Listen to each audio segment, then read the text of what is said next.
Good morning बच्चा party. कैसे हैं आप सभी? आई होप बहुत अच्छे होंगे। ठीक है, साइंस के हम लेक्चर में लास्ट लेक्चर में हम क्या कर चुके थे? साइंस के हम लास्ट लेक्चर में ये कर चुके थे कि डिवीज़न ऑफ लेबर सबका अलग अलग होता है। अगर आप मल्टी सेलुलर देखोगे तो उनका डिवीज़न ऑफ लेबर, और अगर आप किसको देखोगे यूनिसेलुलर को, तो उनका डिवीज़न ऑफ लेबर। दोनों का ही डिवीज़न ऑफ लेबर में फ़र्क होता है। अगर मल्टी सेलुलर ऑर्गेनिजम्स देखोगे तो उनका माउथ होता है, स्टमक होता है, देन ठीक है इंटेस्टाइन होता है, और देन आपका एनस आता है। लेकिन क्या ऐसा यूनिसेलुलर में होता है? नहीं, यूनिसेलुलर में एक ही सेल के अंदर सारी चीज़ें होती हैं। ठीक है, एक्सक्रीशन से लेके इनटेक से लेके डाइजेशन से लेके एब्जॉर्प्शन तक। ठीक है, अब उसके बाद हमें जो इस कड़ी में जो टॉपिक जोड़ना है वो टॉपिक बहुत इंपॉर्टेंट है कि what are the component of cell. What are the component of cell. अगर मैं कंपोनेंट ऑफ सेल की बात करता हूं तो क्या क्या है? अगर आप ये देखो कि सेल के कंपोनेंट्स की बात करें, क्योंकि अभी हम प्रोकैरियोटिक और यूकैरियोटिक को नहीं पढ़ रहे, तो हमें कंपोनेंट देखने हैं सेल के क्या क्या होते हैं। तो सेल में the component of cell are first है आपका प्लाज्मा मेम्ब्रेन। ठीक है, प्लाज्मा मेम्ब्रेन होती है। दूसरा होता है न्यूक्लियस। ठीक है, और तीसरा होता है साइटोप्लाज्म। तो आप इन सब चीज़ों को देखेंगे कंपोनेंट ऑफ सेल। अभी मैं आगे नहीं बढ़ रहा, मैं पहले कह रहा हूं हम लोग अभी यूकैरियोटिक पर हैं, फिर हम धीरे धीरे कहाँ जाएंगे? प्रोकैरियोटिक पे हैं, फिर हम यूकैरियोटिक पर जाएंगे। अगर आप एक सेल देखते हो तो सेल के बाहर जो ये मेम्ब्रेन है, मतलब आउटर कवरिंग है, उसको बोला जाता है प्लाज्मा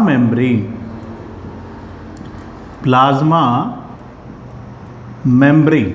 ठीक है, इसके अंदर का जो ये जेली लाइक सबस्टांस है दैट इज साइटोप्लाज्म। ठीक है, और जहां पर डीएनए पड़ा होता है। अब मैं एक चीज आपको बता दूं, हम न्यूक्लियस को नहीं बोले, हम अगर न्यूक्लियस देखें तो न्यूक्लियस जो होता है वो यूकैरियोटिक्स में होता है, लेकिन अगर प्रोकैरियोटिक में देखोगे तो उसे न्यूक्लियोइड बोला जाता है। क्या बोला जाता है भाई? न्यूक्लियोइड। किसमें? प्रोकैरियोटिक्स में। ठीक है, प्रोकैरियोटिक्स में आपका न्यूक्लियस नहीं होता, न्यूक्लियोइड होता है। डीएनए कहीं भी स्कैटर पड़ा होता है। ये बात इतनी आप 9th लेवल तक आप इतनी बात जान के रखें। कोई भी सेल होता है, अगर अब मैं आपको बेसिक्स बताऊं, ये 3 चीजें हैं। What are the component of cell? Important question है, इसको लिख लेना। अब 1 बाय 1 हम सभी चीजें करेंगे। आज मैं प्लाज्मा मेम्ब्रेन की एक्सप्लेनेशन आपको दूंगा, कल उसको लिखवा भी दूंगा। ठीक है, तो आप what are the component of cell लिखो कि क्या है। उसके बाद अब आप समझो प्लाज्मा मेम्ब्रेन को।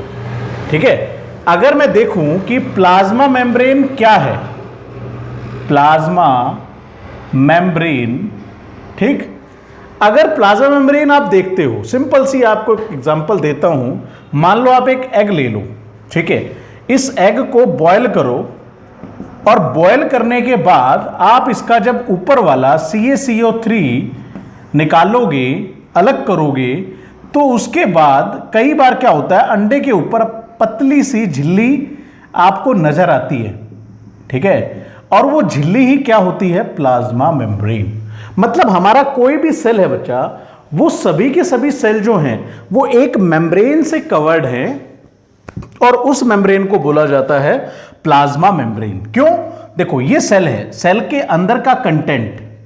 अब मैं सिंपल सी बात कहूं कि सेल के अंदर का कंटेंट होता है, अगर उसको मैं ढकूंगा नहीं तो वो चीज क्या निकल जाएगी? बाहर निकल जाएगी। समझ में आ रहा है ना? तो प्लाज्मा मेम्ब्रेन इस पूरे कंटेंट को, अंदर वाले कंटेंट को, उस जेली को क्या रखती है? कवर रखती है भाई। क्या रखती है उसको? कवर। समझ में आ गया? क्लियर है ना ये चीज कि अब आपको सिंपल सा हिंदी में ये बात समझ में आ गई कि ये क्या करती है।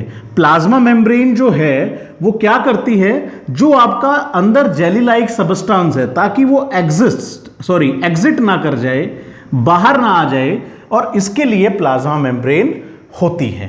पहली बात तो ये, ठीक है, कि प्लाज्मा मेम्ब्रेन पूरे सेल के एंटायर कंटेंट को कवर करके रखती है। उसके बाद दूसरी बात, अगर मैं एक बात बताऊं आपको जो इंपॉर्टेंट बात है, इस मेम्ब्रेन को सेमी परमिएबल मेम्ब्रेन कहा जाता है। क्या कहा जाता है? Semi permeable membrane. क्यों? अब उससे पहले हम इसकी थोड़ी सी कंस्ट्रक्शन समझते हैं। ये एक बाइलेयर होती है। प्लाज्मा मेम्ब्रेन क्या होती है? बाइलेयर। किस तरीके से? इस तरीके से एक बाइलेयर है ये इस तरीके से बनी होती है, ठीक है, और ये नीचे से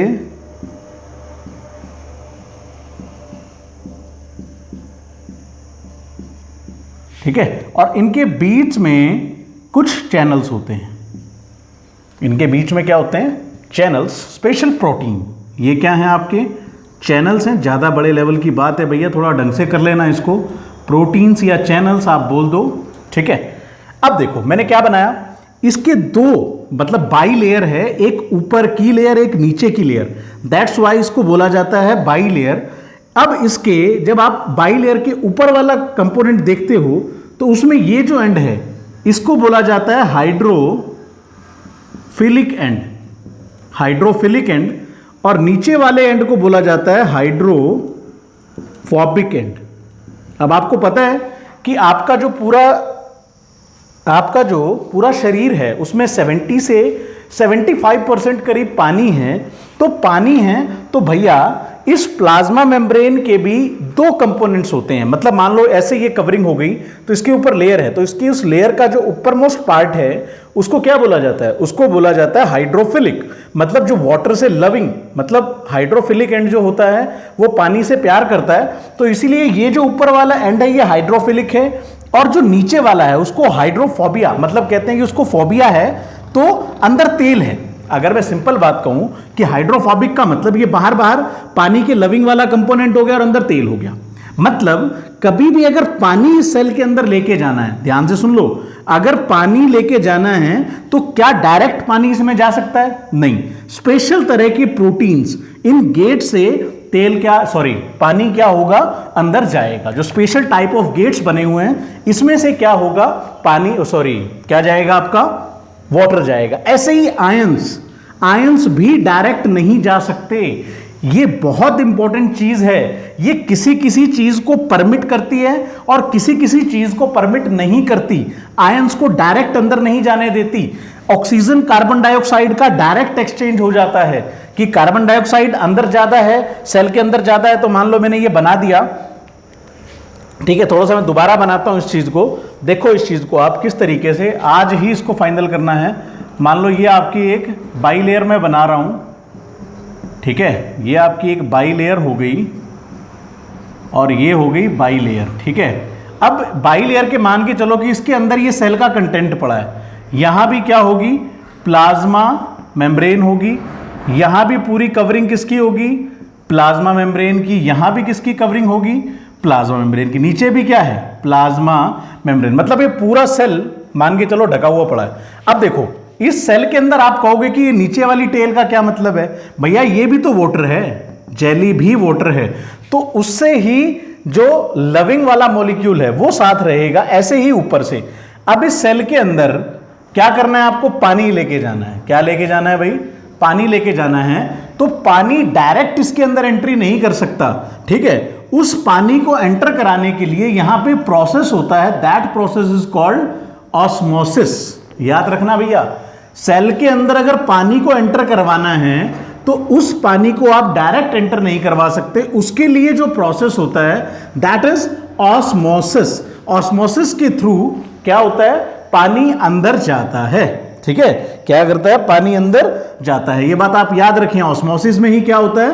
पानी अंदर जाता है। और पानी अंदर जाने के लिए आप तीन तरह के सॉल्यूशन पढ़ोगे, हाइपरटोनिक, हाइपोटोनिक और आइसोटोनिक। ठीक है, वो तीनों सॉल्यूशन अभी आएंगे, लेकिन आज के लिए इतना ही कवर कर लो कि वाटर जो है वो अंदर जाता है ऑस्मोसिस के जरिए, मतलब कंसंट्रेशन का काम है। लेकिन मैं ये कह रहा था कि ये चीज परमिट नहीं करती। सेमी परमिएबल का मतलब होता है ये किन्हीं चीजों को परमिट करती है और किसी चीज को परमिट नहीं करती। ऐसे ही वाटर को परमिट नहीं करती। एक बात बताओ, पानी यहां से आ भी गया, अंदर तो ये हाइड्रोफिलिक एंड है। कौन सा एंड है भाई? हाइड्रोफिलिक। और ये कौन सा है? ये हाइड्रोफिलिक है और नीचे वाला फॉबिक है। ठीक है, अब ये एंड है नीचे, तो तेल में पानी आने के बाद आपको पता है तेल की डेंसिटी ज्यादा हो जाती है, पानी ऊपर, मतलब हाइड्रोफिलिक जो हाइड्रोफोबिक एंड है वो तेल से बना हुआ है, और ऊपर वाला जो एंड है वो वाटर, मतलब वो जो मॉलिक्यूल उस तरीके से बना के रख दिया गया कुदरत ने, तो वो चीज पानी को लव करती है। लेकिन जब इसके अंदर डालोगे तो आप पानी जा नहीं सकता, तो स्पेशल तरह के प्रोटीन्स होते हैं जो इस पानी को लेके जाते हैं अंदर, पानी के मॉलिक्यूल को स्टिक करेंगे और फिर टर्न होके अंदर ले जाएंगे। समझ में आया कि कोई आयंस हैं, जैसे H2O है, अब वो आयंस में हैं, आयंस उसके ब्रेक हो जाएं या H2O है तो कुछ स्पेशल टाइप ऑफ प्रोटीन्स यहां पर होंगे जो उस H2O को पकड़ेंगे और किसके अंदर छोड़ देंगे? वाटर को सेल के अंदर लेके चले जाएंगे। ऐसे ही कार्बन डाइऑक्साइड का एक्सचेंज भी होता है। अगर आपको कोई बोले कि CO2 गैस का एक्सचेंज कैसे होता है, CO2 गैस का एक्सचेंज, ये इतनी समझ में आ गई कि बाई लेयर होती है। ठीक है, उसके बाद लास्ट में लिख दूंगा मैं CO2 का एक्सचेंज कैसे होता है। अगर आप देखोगे तो CO2 का एक्सचेंज होता है, इसको कहते हैं डिफ्यूजन।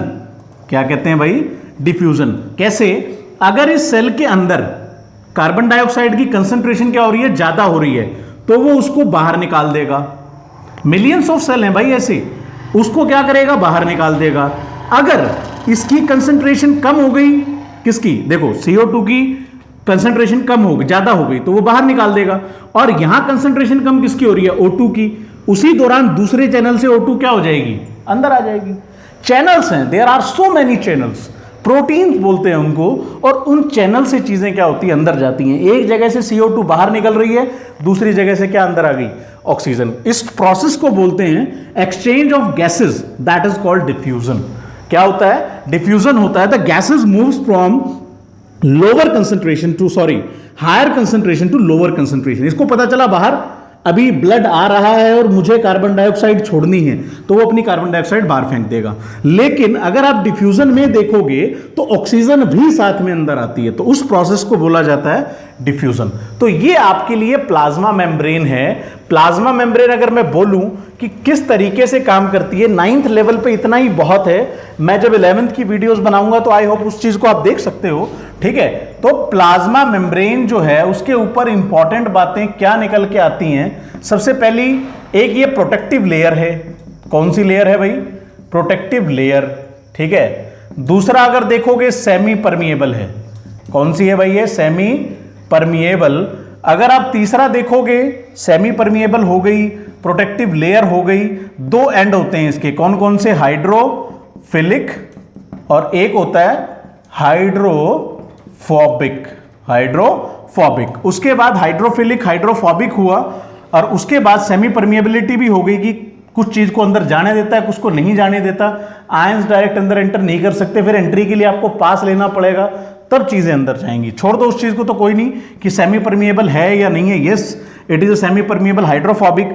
अगर CO2 का ये एक्सचेंज करती है, क्योंकि पता है कि सेल से CO2 बाहर निकलेगी, ऑक्सीजन अंदर आएगी, उसको ऑक्सीजन चाहिए, तो CO2 जो है वो CO2 एक्सचेंज होती है किसकी मदद से? डिफ्यूजन की मदद से। किसकी मदद से होती है? डिफ्यूजन प्रोसेस की मदद से। और जो वाटर का एक्सचेंज है H2O, वो होता है ऑस्मोसिस से। किससे होता है भाई? ऑस्मोसिस से। तो आई होप आपको ये चीज क्लियर होगी प्लाज्मा मेम्ब्रेन कि क्या है प्लाज्मा मेम्ब्रेन और क्या नहीं। इस चीज को अच्छे से अपने दिमाग में घुसा लो कि प्लाज्मा मेम्ब्रेन सबसे पहला इंपॉर्टेंट लेक्चर है सेल का, प्लाज्मा मेम्ब्रेन। इसको अच्छे से पढ़ो। मैंने पूरी कोशिश की है कि आपको बता दिया जाए। लेयर आपको समझ में आ गई। थोड़ा सा इमेजिन करो किस तरीके की लेयर है, बाहर से बनी हुई है, अंदर से बनी हुई है, पूरा ढका हुआ है ताकि सेल का कंटेंट बाहर अंदर ना हो जाए। तो अच्छे से करते रहें, सारी मतलब सारा काम पूरे अच्छे से कंप्लीट करते रहें, शिद्दत से कंप्लीट करते रहें।